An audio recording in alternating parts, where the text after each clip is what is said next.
What is up, you guys? It is your boy John here from Puma Plow. How is everybody doing? And welcome to another On the Farm. So today's On the Farm, guys, we are going to be looking at the disc from above. Now, last week I did film the disc with the GoPro on the head mount. However, I could not get the drone up in the air because of the rain. It was kind of raining on and off while I was disking, so was not able to get the drone up. Obviously, don't want to trash the drone for a shot. I mean, I probably would if it was a really good shot, don't get me wrong, but just disking, not worth it. So got Dad on the Case 995 there with the Case 60 front end loader and our Ford Flex disc.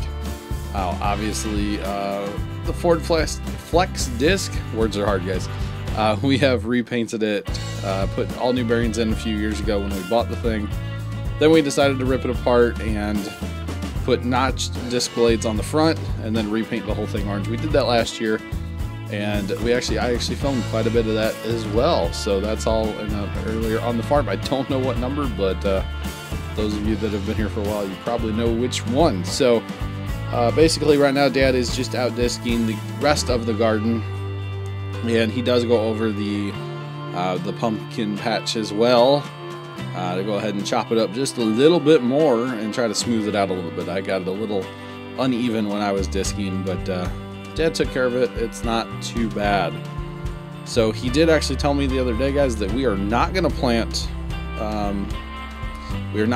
rye in the spring or oats. We are actually going to just be disking for a couple times in the spring, trying to kill a couple crops of weeds. We have a massive weed problem down there. Yes, the rye helps that we had, say, this year. It does definitely help us. However, it still is not what we want it to be. So we think our best bet is to let the weeds come up and go ahead and disc them to try to get rid of them. So we think that's going to be our best bet to try to combat our weed problem just a little bit. And then we might plant like a annual rye or something kind of late spring, because, you know, realistically we have to like almost the end of June to let something grow before we need to go ahead and spray it and roll it down and everything for the pumpkins. So we have plenty of time to disc a few times in the spring, disc/harrow, and then go ahead and plant our, you know, annual rye. Hit it with some fertilizer, make it come up, make it grow, and should be pretty awesome. So Dad's just out here discing away. And you guys, I don't know if you guys can tell from the footage from last week's video, we did adjust the gangs on the disc and we made it a little less aggressive, just to combat any ridging problems that we were having. If you're moving less dirt, obviously then you won't have any problems with it ridging up. So we adjusted it down, and since he's doing the garden that's you know, was not the pumpkin patch, it's working real well in there. You do get the center little strip. Some disc over the years would have like one little finger basically that would come down and work that center strip. This disc does not. I would not mind rigging something up on this disc for times that we would need it.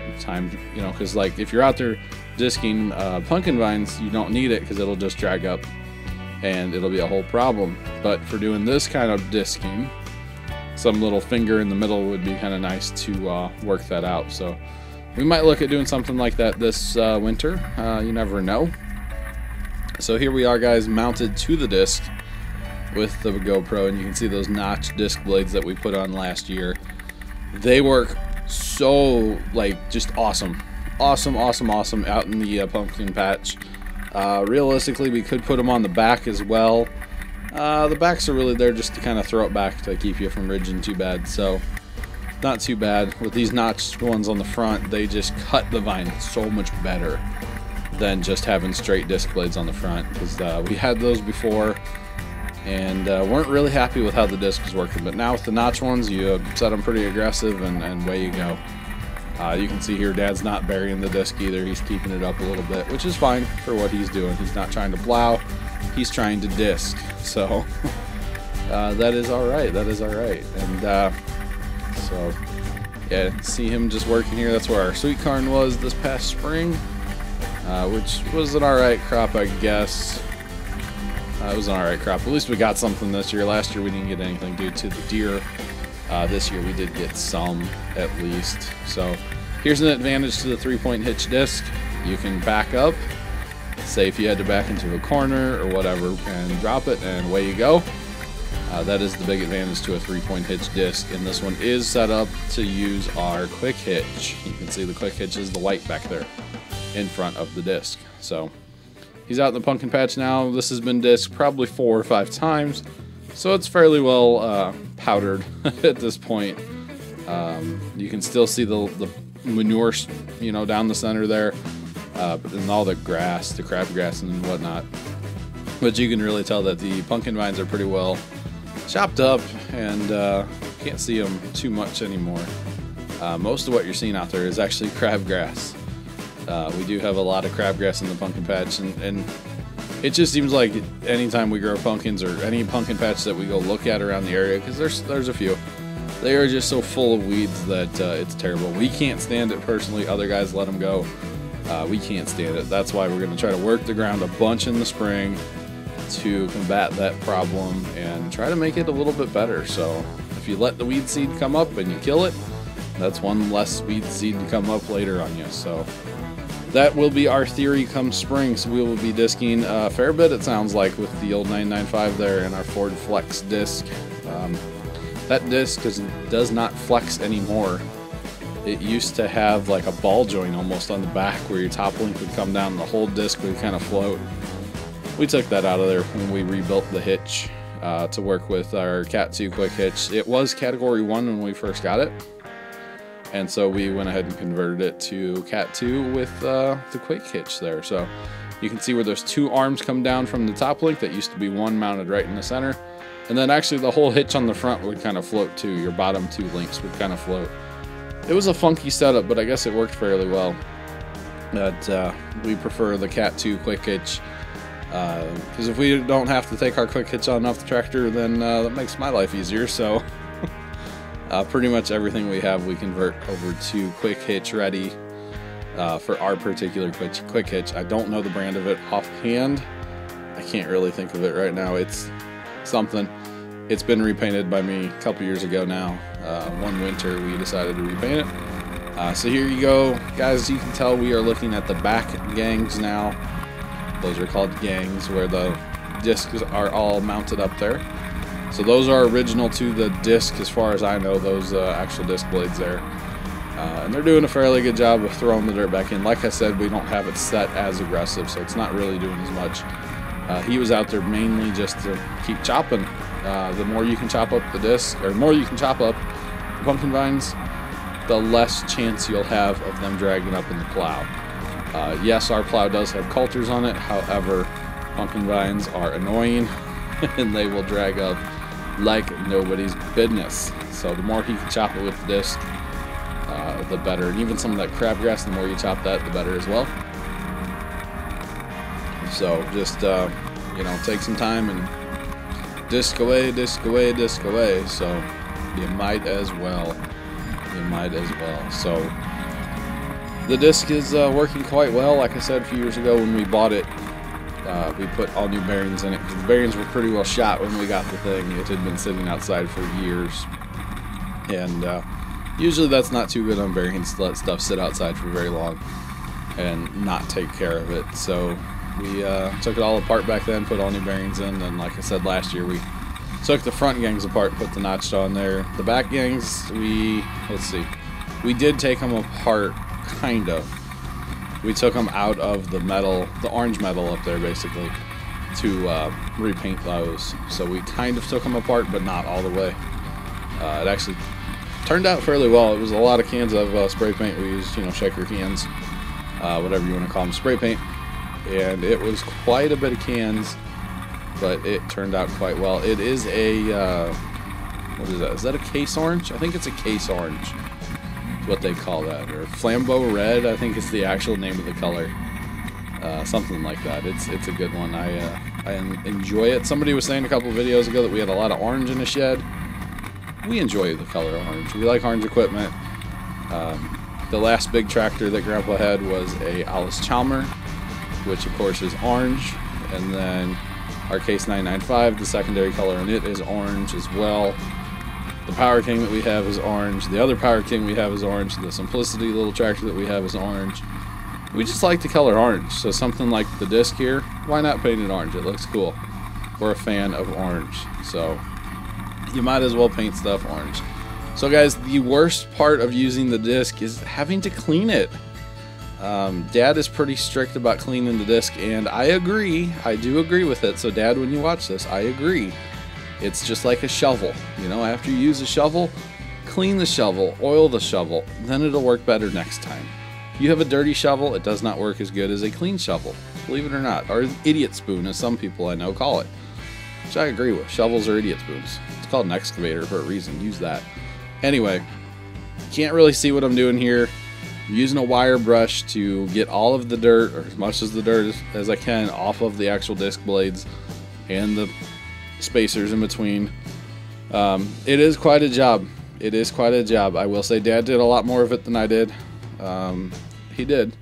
But it's kind of one of those jobs you just sit down and do it. Teamwork is the dream work, and if you can get two people working on it, then that's totally where it's at. So you can see he's working on the center two up front there. And the front ones aren't as bad. They don't collect as much because they're newer. They're a lot smoother. The back ones are pretty pitted, actually, from being outside over the years, rusted up. And guys, I am not painting these. I am rubbing oil on them. This is used motor oil. I believe this is from the tractor, so it's a diesel used oil. After we clean the disc, we oil the disc to keep it from rusting, because through the process of sweating, or what's it called? There's a word for that. There's an actual word for that. The process of I can't think of the word for that. Condensation. That's the word. Through the process of condensation, it would get wet through the winter. When, you know, it's cold, then it warms up, it would start to sweat, and therefore it would get wet and it would rust. So oiling the disc is very important. And guys, I'm not allergic to oil. You guys see me wearing these blue gloves quite a bit between oil and grease guns and stuff like that. I just don't like it on my skin. That's all. I don't like having to clean my hands up a bunch down there. Let's be honest, someday that's probably going to do something bad to me, having a bunch of oil on my hands. So I just prefer not to. Wear the blue gloves, throw them away. They're cheap. They're from Harbor Freight. They're nothing fancy. I do wear them quite a bit when I'm messing with oil, grease, fuel, all that stuff now. Call me a wuss if you want. That's fine. I just don't like it. So guys, now we are going to take off the quick hitch on the tractor, because to hook up our plow is not, well, first off, it's category 1. Second off, it is not quick hitch ready. So we have to actually take off the quick hitch. And yes, we were watching Judge Judy up on the TV. Judge us if you want, but it's a funny show, guys. It's a funny show. But the camera angle kind of sucks here. I'm well aware. It was one of those things where I just put the camera on my head and work. So that's exactly what I'm doing. So there's 3 pins, 3 big pins with safety pins. Pull the safeties out, and then what I did is I took out the lower pins on the lift arms, and you kind of set the quick hitch down on the lift arms. And that, oh, actually right here, I'm going to lower it down a little bit, because this thing is fairly heavy. With 2 people, it's not too bad. I would not want to be lifting it too far by myself. I have before, and then I regret it a couple days later, for a couple days after, because my back will hurt. So Dad's helping me out here, but I'm pulling the big pin out now and setting it down on the lift arm. So there's one of the pins. Dad's gonna pull a pin here in a second, I believe. He didn't quite understand what I was doing, but you pull it, to me, you pull the 2 lower pins first to kind of set it down, then pull the top link pin, and then take the whole thing off. So it just kind of works, guys. It just kind of works. So here we go with the top link, and it's not gonna fall off necessarily. I mean, I guess it could, but chances of that actually happening are slim to none, guys. Slim to none. So here we go, taking the quick hitch off. We literally only do this to plow. That is the only implement that we have. Here, I'm gonna reach in and lower it down some more. There's a lever inside, right inside that fender there, to raise and lower that quick hitch, or the 3-point hitch, I should say, not quick hitch, but the whole 3-point. But What was I just talking about? I can't remember. Anyway. Oh, we only take it off to plow. That is the only implement that we actually have anymore that is not category 2 and is not ready to go on this quick hitch. So our little buster, or mini buster, no, middle buster, that's the one. For digging potatoes, that's ready to go. We have a shredder that goes on the back of this thing, like a leaf shredder, grinder thing. It's quick hitch ready. Obviously the brush hog, the dozer blade, the disc. We have a trailer ball adapter that we built to go on the back here to lift trailers, move trailers around. All that kind of stuff is quick hitch ready. And quick hitch is a great invention, guys. Great invention. So we're over at the old hog shed here, the shed with all of the orange in it, and gonna go ahead and hook up to the Massey Harris Ferguson plow 314s is what it is. So you can see here we're gonna back in, and this is why quick hitches are so great. This took us a few minutes to hook up. With a quick hitch, you back up, you lift it, and away you go. So it's kind of amusing how slow this process can actually be without the quick hitch. And I know some of the camera views here are not the best, but like I said, put the camera on and just work and come up with what I can out of the video. I had like 3.5 hours of video to cut down to make this video. So there was one time where the tractor, or where the camera was mounted on the disc, that the disc, we unhooked it and let it sit outside for like half an hour. The camera just sat there and ran. And then we pulled it in the shed, let it sit. Camera sat there and ran for another like half an hour, 45 minutes, something like that. So I had a lot of footage of, you know, nothing. So because we are trying to put this onto category 2 arms, they are thicker than category 1 arms. We can take those lift arms off of the tractor and flip them end for end.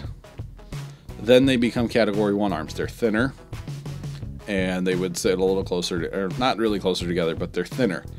So the problem we're having here is the pins on the plow aren't necessarily long enough to put a big safety pin through.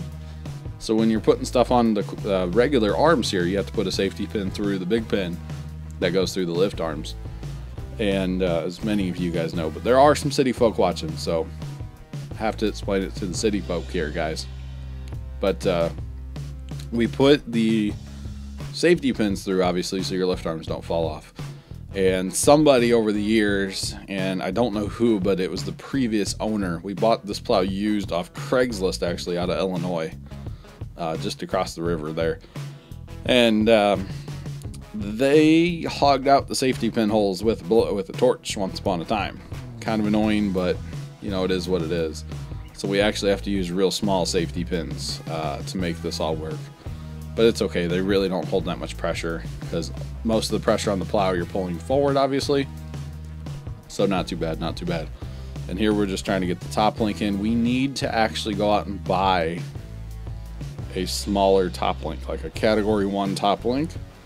We are trying to use a Cat 2 top link, and it doesn't really work. There's not quite enough room in there. We can make it work. Obviously, you guys can see Dad with the hitch pin there, using it as a hammer. That's what we had with us, so that's what you use. Somebody was saying a couple weeks ago that, you know, it's not fair to use a quick hitch because, you know, you gotta cuss and beat on stuff with a hammer to hook it up 3-point hitch. Well, that was this exact moment here, cussing and beating on stuff with a hammer, or a hitch pin, whatever you have laying around. So here you go. Yeah. So that ball in the top link there turns from Cat 1 to Cat 2.